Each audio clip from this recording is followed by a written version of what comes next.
तो जैसा कि हम लोगों ने लास्ट एपिसोड में देखा था, क्विंगलैन कहती है तुमको क्या लगता है कि हमारे एक आदमी को मारकर यहाँ से तुम बड़ी ही आसानी से चले जाओगे? तो ये इतना आसान भी नहीं है। लिन फी क्विंगलैन को रोकते हुए कहता है क्विंगलैन शांत हो जाओ, हमें उन लोगों को जाने देना चाहिए। अगर हम लोगों ने उन लोगों से लड़ाई की तो हम लोगों को भी बहुत सारा नुकसान झेलना पड़ेगा, इसलिए हमारे लिए यही बेहतर है कि हमें उन लोगों को जाने देना चाहिए। अब हमें मिंग याओ को दिखाया जाता है जो कि सीधा आकर यांग के गले लगते हुए कहती है थैंक यू सर मुझे बचाने के लिए। मिंग याओ एकदम से यांग के गले लगी होती है, जिसकी वजह से यांग अपना बैलेंस नहीं संभाल पाता और वो नीचे गिर जाता है। मिंग याओ बड़े ही प्यारे अंदाज में कहती है क्या हुआ, आखिर तुम गिर कैसे गए? ये देखकर यांग भी शर्मा जाता है और मन में कहता है ये हंसते हुए कितनी अच्छी लगती है। जी कहती है मास्टर संभल कर रहना, इस लड़की का एस्ट्रोजन लेवल बहुत ही हाई है। अगर आप लोगों ने साइंस पढ़ा है तो आप लोगों को पता होगा कि एस्ट्रोजन लेवल क्या होता है। एस्ट्रोजन वो चीज है जिसकी वजह से लड़की के बड़े बड़े अरमान बड़े होते हैं और सुंदर दिखाई देती हैं और गपागप करने की उत्तेजना बढ़ती है। हम देख पाते हैं यांग उस लड़की के कुछ ज्यादा ही करीब होता है, जिसकी वजह से जी को बहुत ही जलन हो रही होती है। वो कहती है मास्टर इस लड़की से दूर ही रहने में हमारी भलाई है, इसलिए उससे दूर हो जाइए। यांग कहता है जी तुम इसके बारे में जितना बुरा बता रही हो ये उतनी बुरी दिखती तो बिल्कुल भी नहीं है। अब हमें ग्वांग को दिखाया जाता है जो कि बाकी लोगों के साथ यहाँ पर आ जाता है और कहता है क्विंगलैन आखिरकार हमने तुमको ढूंढ लिया। तभी इसकी नजर यांग पर पड़ती है और मन में कहता है आखिर ये कमीना हम लोगों से पहले यहाँ पर कैसे आ गया। और कहता है यांग आखिर तू यहाँ क्या कर रहा है और तू यहाँ कैसे आया? क्विंगलैन कहती है फालतू की बातें करना बंद करो, वैसे भी हमें फैक्सियन सेक्ट में जाने के लिए बहुत ही देर हो गई है, इसलिए जल्दी से चलो। और फिर अपनी स्वॉर्ड पर उड़कर यहाँ से निकल जाती है। यहाँ से क्विंगलैन के चले जाने के बाद ग्वांग हंसते हुए कहता है क्विंगलैन तुझको यहाँ से लेकर नहीं गई, वो तो अकेली चली गई, अब तू सेक्ट में कैसे जाएगा क्योंकि तुझको तो स्वॉर्ड पर उड़ना आता ही नहीं। ये सुनकर यांग मन में कहने लगता है मैं स्वॉर्ड पर पहले भी उड़ा हूँ तो मुझे दोबारा कोशिश करके देखनी चाहिए, इस बार शायद से मैं अच्छी तरह से स्वॉर्ड पर उड़ सकूं। और फिर जैसे ही स्वॉर्ड पर उड़ने की कोशिश करता है वैसे ही सही तरीके से स्वॉर्ड पर उड़ना सीख जाता है। सिया मिंग्याओ चिल्लाकर कहती है सर आपका नाम क्या है और क्या मैं आपको दोबारा देख पाऊंगी? सिया मिंग्याओ की बात को सुनकर यांग रुकते हुए कहता है अगर तुमको मुझसे मिलना है तो तुम मुझसे फैक्सियन सेक्ट में आकर मिल सकती हो। सिया मिंग्याओ यांग को देखकर शर्माने लगती है और मन में कहने लगी होती है ये लड़का बहुत ही सुंदर है, ऐसा लगता है कि भगवान ने इसको मेरे लिए ही बनाया है। अब हमारा सीन शिफ्ट होता है और हमें यांग को दिखाया जाता है जो कि इन लोगों के पास आ चुका होता है। यांग को स्वॉर्ड पर उड़ता हुआ देखकर ग्वांग गुस्से में आ जाता है और मन ही मन कहने लगता है आखिर इस कमीने ने स्वॉर्ड पर उड़ना कब सीख लिया? अभी कुछ देर पहले तो इसको स्वॉर्ड पर बिल्कुल भी उड़ना नहीं आता था, तो आखिर इसने इतना जल्दी स्वॉर्ड पर उड़ना कैसे सीख लिया? अब हमारा सीन शिफ्ट होकर फैक्सियन सेक्ट को दिखाया जाता है जहां पर ये सभी लोग पहुंच चुके होते हैं। यांग फैक्सियन सेक्ट को देखते हुए मन में कहता है ये तो बहुत ही बड़ा सेक्ट है। यांग ये सब सोच ही रहा होता है तभी कई सारी स्वॉर्ड आकर इन लोगों पर हमला कर देती हैं, लेकिन बीच में क्विंगलैन आकर सभी स्वॉर्ड को डिस्ट्रॉय कर देती है और इन सभी लोगों को बचा लेती है और कहती है आखिर कौन है, किसमें हिम्मत हुई हम पर अटैक करने की? क्विंगलैन ये कह ही पाती है तभी बादलों में से एक बहुत बड़ा बीस्ट आकर इन सभी लोगों पर हमला करना स्टार्ट कर देता है और एकदम से यांग के सामने आ जाता है, जिसे देखकर यांग घबराने लगता है और मन में कहने लगता है ये भगवान आखिर ये मेरे सामने क्यों आ गया? वो बीस्ट यांग को गोरने लगता है और फिर अपने डिवाइन सेंस से यांग पर अटैक कर देता है, जिसकी वजह से यांग को अपने सिर में बहुत ही तेज दर्द होने लगता है। उसको ऐसा लग रहा होता है कि वो अब बिल्कुल नहीं बचेगा, उसका सिर किसी भी वक्त फट सकता है और कहता है जी जल्दी से मेरी मदद करो नहीं तो मैं इस सिर दर्द के कारण मारा जाऊंगा। जी कहती है मास्टर ये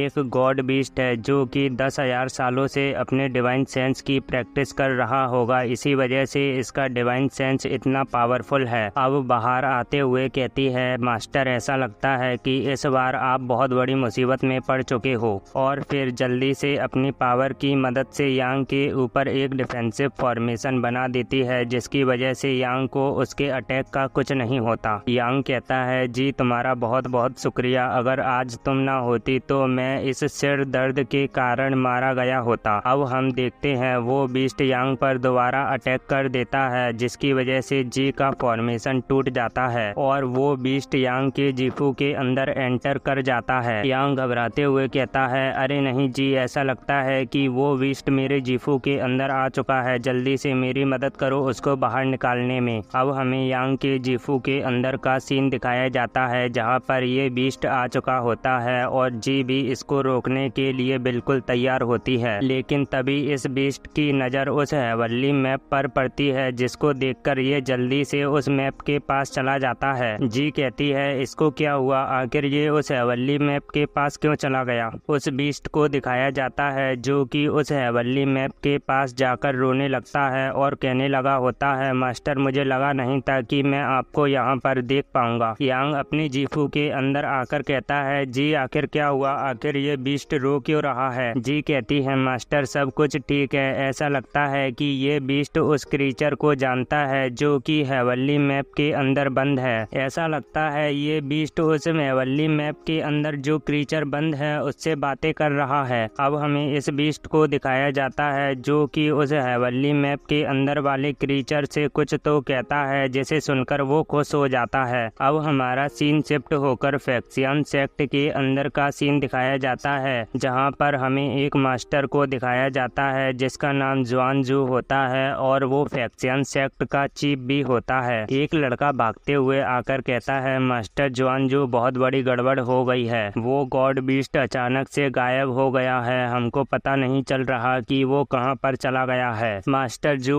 ऊपर की तरफ देखते हुए कहता है, ऐसा लगता है कि उस गॉड बीस्ट का उस लड़के से कुछ तो लेना देना है। मास्टर जू और किसी के बारे में नहीं बल्कि यांग के बारे में बात कर रहे होते हैं। अब हमें उस गॉड बीस्ट को दिखाया जाता है जो कि यांग के जीफू के बाहर आ जाता है। मास्टर जू उस बीस्ट से माइंड के थ्रू बात करते हुए कहता है, आखिर क्या हुआ, आखिर तुमको क्या चीज परेशान कर रही है। वो बीस्ट कहता है, अरे कुछ नहीं, कई सालों के बाद आज के दिन एक पुराने दोस्त से मुलाकात हो गई। ये बोलने के साथ ही यहाँ से चला जाता है। पीछे से मास्टर जू सोचने लगता है, पुराना दोस्त, आखिर ऐसा कौन सा पुराना दोस्त है जिससे ये इतने सालों के बाद मिला है। अब हमें क्विंगलैंड को दिखाया जाता है जो कि नीचे आ गई होती है और कहती है, ये तो हमारे फैक्सियन सेक्ट का एक गॉड बीस्ट था, आखिर ये बौखला क्यों गया था। क्विंगलैंड ये सब कह ही रही होती है, तभी एकदम से अपने सामने मास्टर जू को देखकर हैरान हो जाती है और जल्दी से खड़े होते हुए कहती है, मास्टर जू, मैं क्विंगलैंड आपको ग्रीट करती हूँ। मास्टर जू कहता है, वो सब तो ठीक है, पहले ये बताओ तुम्हारे साथ ये लड़का कौन है। मास्टर जू और किसी के बारे में नहीं बल्कि यांग के बारे में ही बात कर रहे होते हैं जो कि नीचे उतर आ गया होता है। क्विंगलैंड कहती है, मास्टर कुछ नहीं, बस ये तो हमारी फैमिली का एक मामूली सा नौकर है जिसको मैं अपने क्विंगलैंड पीक के स्पिरिचुअल बीस्टों की देखभाल करने के लिए लाई हूँ। मास्टर जू कहता है, ये देखने में तो स्ट्रॉन्ग लगता है और फिर हंसते हुए कहता है, क्विंगलैंड अब तुम बड़ी हो चुकी हो, इसलिए अब तुम जिस लड़के को चाहे उसको ला सकती हो। क्विंगलैंड कहती है, मास्टर आखिर आपके कहने का क्या मतलब है, मुझको समझ में नहीं आया। लेकिन कुछ ही देर में क्विंगलैंड को मास्टर जू की बातों का मतलब समझ में आ जाता है और कहती है, मास्टर ऐसा कुछ नहीं है। मास्टर जू यहाँ से जाते हुए कहता है, कोई बात नहीं क्विंगलैंड, अब तुम बड़ी हो चुकी हो, इसलिए अब तुम जिस लड़के के साथ मजे करना चाहती हो उस लड़के के साथ मजे कर सकती हो। मास्टर की बातों को सुनकर क्विंगलैंड चिल्लाकर कहती है, मास्टर ऐसा कुछ नहीं है, आप गलत समझ रहे हैं। और फिर गुस्से में यांग की तरफ देखती है। यांग मन में कहता है, आखिर अब मैंने ऐसा क्या कर दिया जिसकी वजह से ये मुझे इतनी गुस्से में देख रही है। अब हमें आधे घंटे के बाद क्विंगलैंड पीक को दिखाया जाता है जहां पर ग्वांग सामने की तरफ चलते जा रहा होता है और अपने साथियों के सामने शो ऑफ कर रहा होता है। क्या तुम लोग जानते हो इस क्विंगलैंड पीक पर सिर्फ और सिर्फ मेरी सिस्टर क्विंगलैंड ही रहती है। क्या तुम लोगों को पता है ऐसा क्यों है? चलो मैं तुम लोगों को बताता हूँ। ऐसा इसलिए है क्योंकि फैक्सियन सेक्ट के 2 प्राइवेट डिसाइपल हैं, जिनमें से